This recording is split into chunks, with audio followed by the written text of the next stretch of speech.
Welcome back to my channel learning continuous. Group 1 ముచ్చట వచ్చినట్టేనా అన్న ఈ క్వశ్చన్ నాకు ఎవ్రీడే ఒక ఇద్దరు ముగ్గురు అన్న పంపిస్తూ ఉంటారు.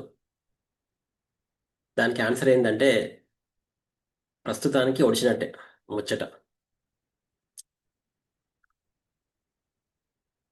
ఎందుకు అంత గట్టిగా చెప్తున్నానంటే చూస్తున్నాం కదా, మనము ఎన్ని విధాలుగా ఎన్ని రకాల ఆన్సర్స్ ఇచ్చినా, ఎన్ని రకాల క్వశ్చన్స్ రైజ్ చేసినా దాన్ని మన గవర్నమెంట్ చాలా చాకచక్యంగా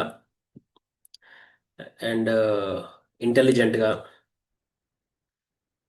జ్యుడిషియరీ నుంచి తప్పిస్తుంది. జ్యుడిషియరీ మొన్ననే ఏం చేసింది? మేము ఇంటర్ఫియర్ కాము అని తప్పించుకుంది. కరెక్టో కాదో చెప్పలేదు. సో ఇవన్నీ కనిపిస్తున్నాయి. మన కామన్ మ్యాన్ బ్రెయిన్స్కి అర్థమవుతుంది, ఏం జరుగుతుందో తెలుస్తుంది మనకి.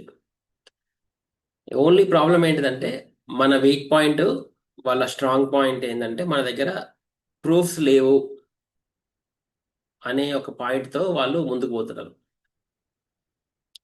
మనం ఏం మాట్లాడినా కానీ కోర్టు దగ్గర మీకు ప్రూఫ్స్ లేవు, ప్రూఫ్స్ లేవు, ప్రూఫ్స్ లేవు. మనం అడిగితేనేమో ప్రూఫ్స్ ఇవ్వరట. ప్రూఫ్స్ ఇవ్వకపోగా మళ్ళీ మనకి ప్రూఫ్స్ లేవు అని చెప్తున్నారు. సో ఇది చాలా అన్యాయం అండి. చాలా అంటే చాలా అన్యాయం. అందరికీ తెలిసిన విషయమే. నాకు తెలుసు, మీకు తెలుసు, అందరికీ తెలుసు. కొంతమంది ఏమో ఈ అన్యాయాన్ని అర్థం చేసుకొని ఇండియా అంతా ఇట్లనే ఉంటది అని చెప్పేసి బయట దేశాలకు వెళ్ళిపోయారు. కొంతమంది ఏమో నాలాంటి వాళ్ళు బయట దేశాల నుంచి ఇండియాకి వచ్చి అరే ఏదో చేద్దాం మన దేశానికి, అప్పుడు చేయలేకపోయినాం ఇప్పుడు చేద్దాము అని నాలాంటి వాళ్ళు వాపస్ వచ్చి చేద్దామని ప్రయత్నం చేస్తున్నాం. కానీ ఇగో ఇట్లాంటి సిస్టమ్స్ చూసిన తర్వాత ఏమనిపిస్తుంది, మళ్ళీ బ్యాక్ వెళ్ళిపోవాలనిపిస్తుంది. ఇప్పుడు నన్ను మా ఫ్రెండ్స్ అందరూ అదే అంటారు. చాలా మంది నేను అమెరికా నుంచి వచ్చినప్పుడు అదే అన్నారు. అంటే నేను ఎప్పుడైతే గ్రూప్ 1 కూర్చున్నానో, అయితే నువ్వు ఏదో ప్రయత్నం చేస్తున్నావు కదా, నువ్వు సక్సెస్ అయితే మేము కూడా అమెరికా వదిలేసి వచ్చేస్తాము, మేము కూడా ఇండియాలో బ్యూరోక్రటిక్ ఎగ్జామ్స్ రాస్తామని చాలా మంది నా జూనియర్స్ అన్నారు. ఇప్పుడు వాడు ఒక్కడు కూడా రాడు నాకు తెలిసి మన దెబ్బకి. ఎందుకంటే సిస్టమ్ ఎట్లా ఉంది కదా. సరే, ఇది ఇట్లా ఉంటే మరి నిజంగానే మనము ఇది డిఫీట్ని యాక్సెప్ట్ చేయాలా అనేది క్వశ్చన్. ఇప్పుడు మనం ఓడిపోయినాం కదా. ఇప్పుడు ప్రస్తుతానికైతే మనం ఓడిపోయినాం, అందులో ఎవరు అవునన్నా కాదన్నా మనం ఓడిపోయినాం. కానీ నిజంగానే ఓడిపోయినామా? బయటికి కనబడేది ఒకటి, లోపల జరుగుతున్నది ఒకటి. అంటే బయటికి మాత్రం మనం ఓడిపోయినాము, కానీ నిజంగా ఓడిపోయినామా అని క్వశ్చన్ వేసుకుంటే మనం ఓడిపోలేదని మనకు తెలుసు, గవర్నమెంట్కి తెలుసు, జ్యుడిషియరీకి తెలుసు, టీజీపీఎస్సికి తెలుసు, 562 పీపుల్కి తెలుసు. Very clear. Every one knows that అంటే ఆస్పిరెంట్స్ ఎవరు ఓడిపోలేరు. మమ్మల్ని ఓడగొట్టిరు టెంపరీగా. ప్రూఫ్స్ ఇవ్వకుండా మీ యొక్క పవరు, డబ్బు, మీ యొక్క పేరు, వీటిని వాడుకొని లాబియింగ్ చేసి తిమ్మిని బమ్మి చేసి అటు ఇటని ఇటని జడ్జి ముందరనే అబద్ధం ఆడారు కదండి ఆ రోజైతే మరీ ఘోరం. ఇన్ని అబద్ధాలు ఆడి లాబియింగ్ చేసి పవర్ పెట్టి అన్ని చేసి గెలిస్తే అదో గెలుపా? డెఫినెట్గా అయితే గెలుపు అయితే కాదు. మరి ఈ అన్యాయం ఎప్పుడు బయటికి వస్తుంది? చెప్పలేమండి. ఎప్పుడోకప్పుడు బయటకు వస్తుంది, గ్యారంటీ బయటకు వస్తుంది. ఎందుకు అంత కాన్ఫిడెంట్గా చెప్తున్నానంటే ఇప్పుడు మనం చూడండి, 2-3 డేస్ బ్యాక్ అక్కడ ఎవరు తమిళనాడులో 9 మంది పోలీసు వాళ్ళకి ఉరిశిక్ష పడింది కదా. వాళ్ళ కోర్టు ఉరిశిక్ష చేసింది తమిళనాడు పోలీసులకి. చిన్న ఎగ్జాంపుల్ అండి. దానికి సాక్ష్యం చెప్పింది ఎవరో తెలుసా? అందులో ఉన్న కానిస్టేబుల్. ఆ 10-15 మంది పోలీసు వాళ్ళ మధ్యలోనే ఒక లేడీ వచ్చి, ఒక ఆడమ్మాయి వచ్చి, ఒక ఆడ కానిస్టేబుల్ వచ్చి సాక్ష్యం చెప్తే 9 మంది పోలీసు వాళ్ళకి ఉరి పడ్డది. మరి ఇప్పుడు టీజీపీఎస్సిలో ఎంతమంది ఇన్వాల్వ్ అయి ఉంటారు? టీజీపీఎస్సి గేట్ వాచ్మెన్ కాడికి వెళ్ళి పైన, పైన ఏమంటే పైన తెలుసు కదా, అక్కడ పేర్లు చెప్పాను, పైన వరకు ఎంతమంది ఇన్వాల్వ్ అయ్యారు? Common man TGPSC gate watchman కాడికి వెళ్ళి పైన ఢిల్లీలో కూర్చున్న పైనెస్ట్ పర్సన్ ఉన్నాడు కదా పైన, అక్కడ వరకు ఇన్వాల్వ్ అయ్యారు. మరి దీంట్లో ఎవడో ఒక్కోడు మంచోడు ఉండడా? ఇందాక చెప్పినట్టు ఆ లేడీ పోలీస్ కానిస్టేబుల్ ఎట్లయితే బయట సాక్ష్యం చెప్పి వీళ్ళ లోపల వేయించి ఉరిశిక్ష వేయించిందో, ఇప్పుడు మనం చెప్పిన ఈ టీజీపీఎస్సీ వాచ్మెన్ నుంచి పైన వరకు ఒక్కోడు కూడా మంచోడు ఉండడా? ఏదో ఒక రోజు వాడు బయటకు వచ్చి చెప్తాడు. గ్యారంటీ చెప్తాడండి. చెప్పడు అని అనుకుంటే అది మీ పొరపాటే. ఎవరైతే ఈ అన్యాయం చేసిరో అది వాళ్ళ పప్పులో కాలేసినట్టే. ఇది ఏదో ఒక రోజు బయటకు వస్తుంది. అప్పుడు వచ్చినప్పుడు మొత్తం మీ అందరి దూరం తిరుగుతుంది. మరి మనము సరే ఇప్పుడు ఇందులో దొంగలు ఉన్నారు. దొంగలు ప్రస్తుతానికి ఎంజాయ్ చేస్తారు. That is fine. కానీ మనలాంటి వాళ్ళు మనమైతే ఎవరైతే కష్టపడ్డామో, కష్టపడి ఏ తప్పు చేయకుండా మనమైతే టైం వేస్ట్ చేసుకొని బాధలు పడి మరి మనకి ఎట్లా సాంత్వన, what is the relief that we should seek? దీనికి చాలా ఉదాహరణలు ఉన్నాయండి. అంటే మనము నష్టపోయినామని చెప్పి మనం తప్పు చేసినట్టు కాదు. దీనికి చాలా ఎగ్జాంపుల్స్ ఉన్నాయి కదా. ఇప్పుడు రామాయణం చూసుకున్నాం. రామాయణంలో రాముడు లాంటి వాడికే 14 years వనవాసం పడింది కదా. ఆయన ఏమైనా తప్పు చేసిండా? రాముల వారు సీత కానీ కష్టాలు అనుభవించారు. మహాభారతం చూసుకుందాం. పాండవులు వాళ్ళు ఏమైనా తప్పు చేసిరా? అయినా కానీ అరణ్యంలో ఉండే వాళ్ళకు కూడా కష్టాలు వచ్చినాయి. కష్టాలు వచ్చినంత మాత్రాన మనం ఏం తప్పు చేసినట్టు కాదు. టెంపరీగా మనం సఫర్ అయినాం. పెద్ద పెద్దోళ్ళకే తప్పలేదండి, వాళ్ళకే తప్పలేదు. సో మరి దేవుళ్ళకే తప్పనప్పుడు మనుషులం కాబట్టి మనకు కూడా తప్పదు కొన్నిసార్లు. ఎందుకంటే సొసైటీలో మంచి చెడు రెండు ఉంటాయండి. తప్పదు. కొన్ని సందర్భాలలో చెడు రాజ్యం వెళ్తుంది. ఇప్పుడు ఇప్పుడు చూస్తున్నాం కదా. ఇప్పుడు చెడు రాజ్యం వెళ్తుంది. చెడు రాజ్యం వెళ్ళినప్పుడు దేవుడు లాంటి వాడికి తప్పలేదు. ఎవరు మన శ్రీకృష్ణుడు పోయి సముద్రంలో దాక్కుంటాడంట తెలుసా? ఆ స్టోరీ ఉంటుంది. దేవుడు దాక్కోవడం ఏందండి? శ్రీకృష్ణుడు పోయి సముద్రంలో దాక్కుంటాడు. అంత అంత పెద్ద దేవుడు.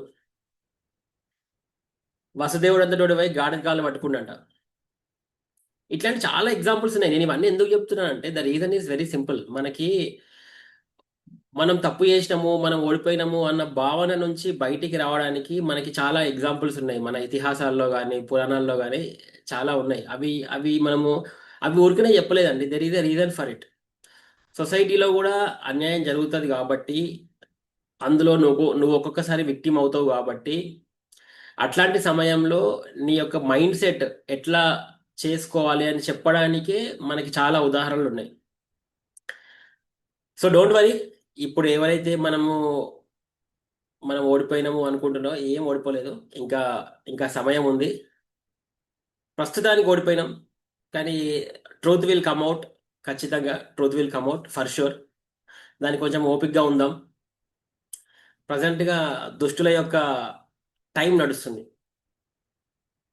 అంటాడు కదా అరుంధతి సినిమాలో, మేం శైతాన్ ఉంది గాలిలో, శైతాన్ ఉంది మేం అంటాడు కదా షియాజీ షిండే. కనిపించేదంతా నిజం కాదు మేం. అట్లనే మన చుట్టుపక్కల కూడా గాలిలో శైతాన్ ఉంది కాబట్టి ప్రస్తుతానికి దాని టైం నడుస్తుంది అంతే. సో మనం జాగ్రత్తగా ఉందాం. కొన్ని రోజులు ఓపికగా ఉందాం. టెన్షన్ పడకండి.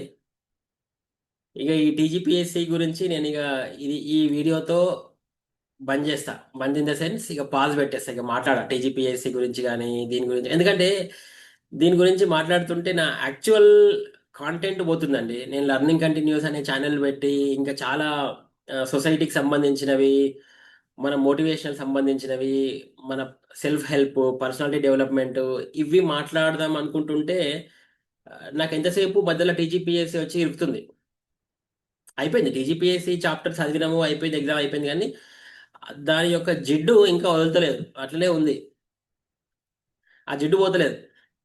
సో ఇక ఏదో ఏదో ఒక డే ఏదో ఒక వీడియోతో ఆ జిడ్డుకి స్టాప్ పెట్టాల్సిందే. టెంపరీగా అయితే స్టాప్ పెట్టాల్సిందే. మళ్ళీ చూద్దాం. మళ్ళీ బయటకు వచ్చినప్పుడు మళ్ళీ we will talk. But in the meantime ఇంకా ఈ ప్రస్తుతానికి ఆపేస్తా.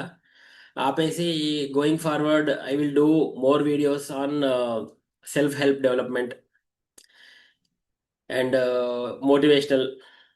రోజు కనబడుతున్న ఇష్యూస్, ఎన్నో ఇష్యూస్ ఉన్నాయండి. నేనైతే పొద్దున్న లేస్తే చాలా ఇష్యూస్ కనబడతాయి. రోడ్ల మీద కుక్కల బెడద కనిపిస్తుంది. చెత్త చెత్త ఎక్కడ పడితే అక్కడ చేస్తున్నారు. పబ్లిక్ ట్రాఫిక్ సెన్స్ లేదు. ఇవన్నీ నేను రోజు వీడియోలు తీస్తా, మాట్లాడదాం అనుకుంటా కానీ కుదరదు. కానీ కొంచెం ఇంకా I will turn turn my direction చేసి వేరే విధంగా మాట్లాడతా. అదండి ప్రస్తుతానికి. సో ఇక మళ్ళీ అన్న ఇదేమవుతుంది అదేమవుతుంది అనకండి.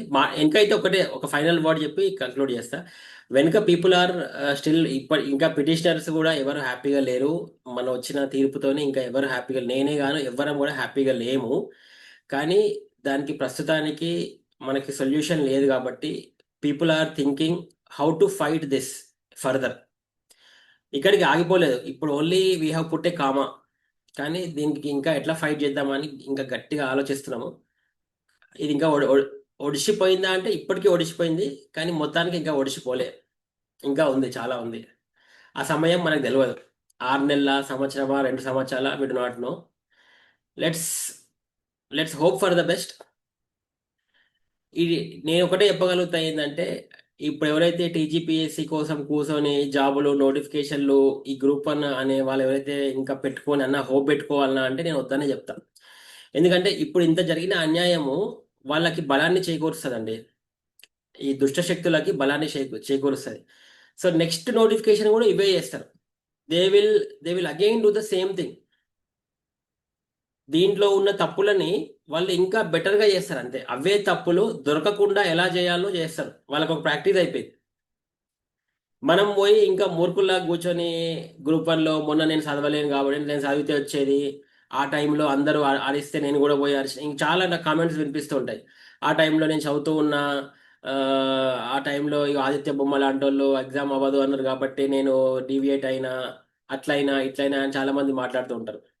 నువ్వు చదివినా వచ్చుండేది కాదు. నేను చెప్పే వెళ్తే నువ్వు చదివినా వచ్చుండేది కాదు. నువ్వు అంతా ఎవరైతే ఇట్లా డైలాగులు కొడుతున్నారో నువ్వు అంతా కేపబుల్ అయితే ఇంకా చాలా అవెన్యూస్ ఉన్నాయి. నాట్ ఓన్లీ గ్రూప్ 1, మిగతా ఎన్నో అవెన్యూస్ ఉన్నాయి. దాంట్లో కొట్టి చూపెట్టు, యూపీఎస్సీలో కొట్టి చూపెట్టు.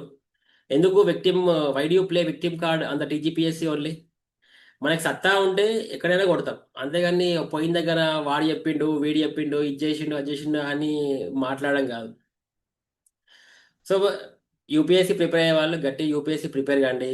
టీజీపీఎస్సీ మాత్రం ప్రస్తుతానికి మన చేతుల్లో దాటిపోయింది. They are the people very big, very very big brains got involved in this. దాన్ని డైవర్ట్ చేస్తున్నారు. అది అది కరెక్ట్ కాదు డెఫినెట్గా. బట్ ప్రస్తుతానికి the nature is helping them. అదొక్కడైతే చాలా క్లియర్గా ఉంది. ఓకే. కానీ ఎన్ని రోజులు నేచర్ హెల్ప్ చేస్తుందండి? Every day is not a Sunday. Every day is not a Sunday. పెద్ద పెద్ద వాళ్ళే పెద్ద పెద్ద స్కామ్లలో దొరికిండ్రు, వీళ్ళు దొరకరా? అందరు దొరుకుతారు. సో అప్పటిదాకా వేచి చూద్దాం. అదండి. So thank you very much for watching my video. ఇది the last video for the TGPSC. ఇక మిగతా ముచ్చట్లు మాట్లాడుకుందాం రేపటి నుంచి. వేరే వీడియోస్ చేస్తాయి మోస్ట్లీ. ఓకే. నాకు ఎక్కడనో అక్కడ ఇది ఈ టీజీపీఎస్సీ తల భారం దింపితే నాకు కొంచెం ప్రశాంతంగా ఉంటుంది అనిపించింది. ఇక దింపేస్తుంది దీన్ని. ఓకే. థ్యాంక్ యూ అండి. దిస్ ఇస్ ఆదిత్య బొమ్మ signing off. Thank you again for watching my video.